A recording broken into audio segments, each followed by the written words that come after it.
Right now, it is my honor to welcome on the stage the head of Center for Skills at OECD, or Organization for Economic Cooperation and Development, Mrs. Elisa Mohamedou. Welcome.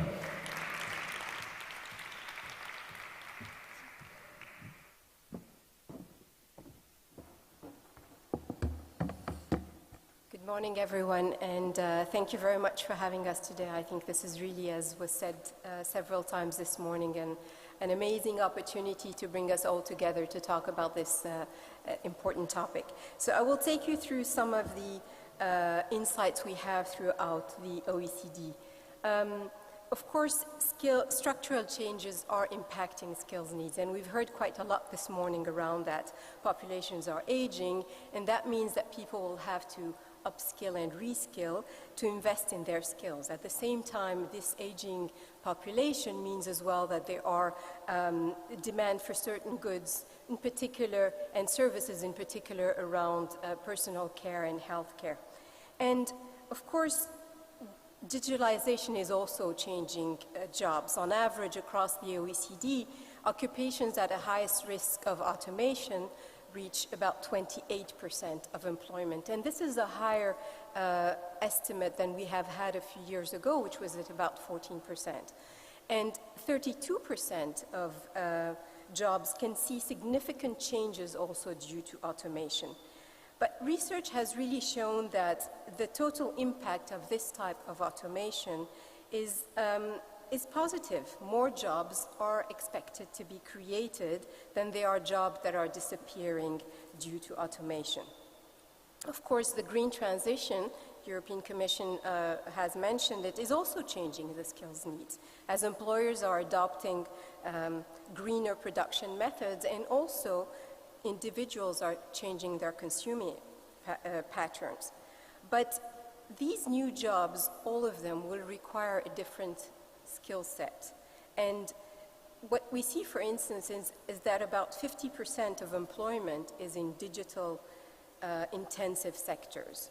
And what we see at the same time for our survey of adult skills, PIAC, is that many adults lack basic digital skills. So this means that many people will need to upskill and reskill to change jobs or to stay relevant in their own job. And of course, needless to say, the COVID pandemic has accelerated a lot of these trends, particularly the digital one, but of course, as well, the green one. Looking now a little bit more into what we think is vocational education and training, of course, at the center of this conference, being one of the most appropriate tools to equip young people with skills in demand at workplaces and facilitating this school-to-work transition.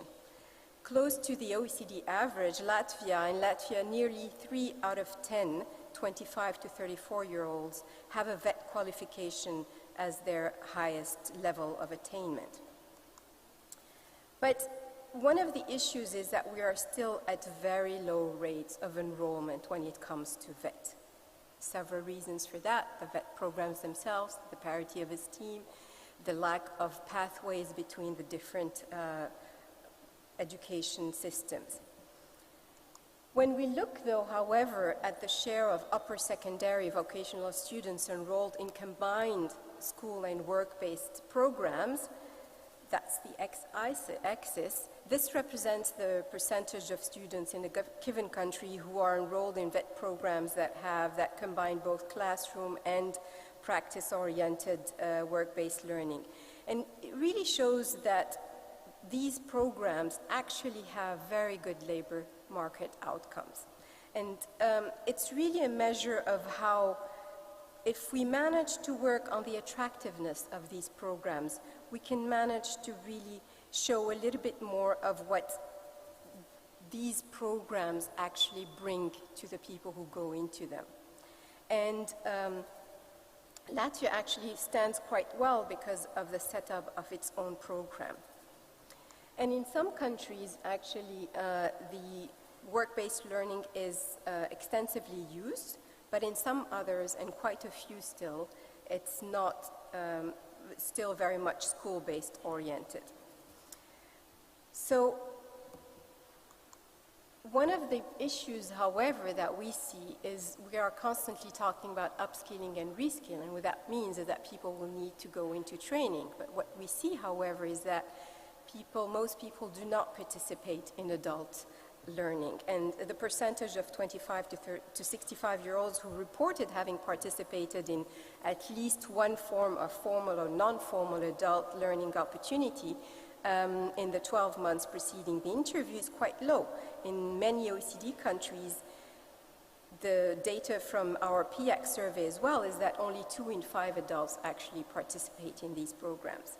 And that really has an issue because this is where the changes will happen. When you get out of school, you have to continue within the setup of the companies. So I looked here at the European Company Survey, which looked at about 20,000 establishments and their workplace practices with regard to work organization.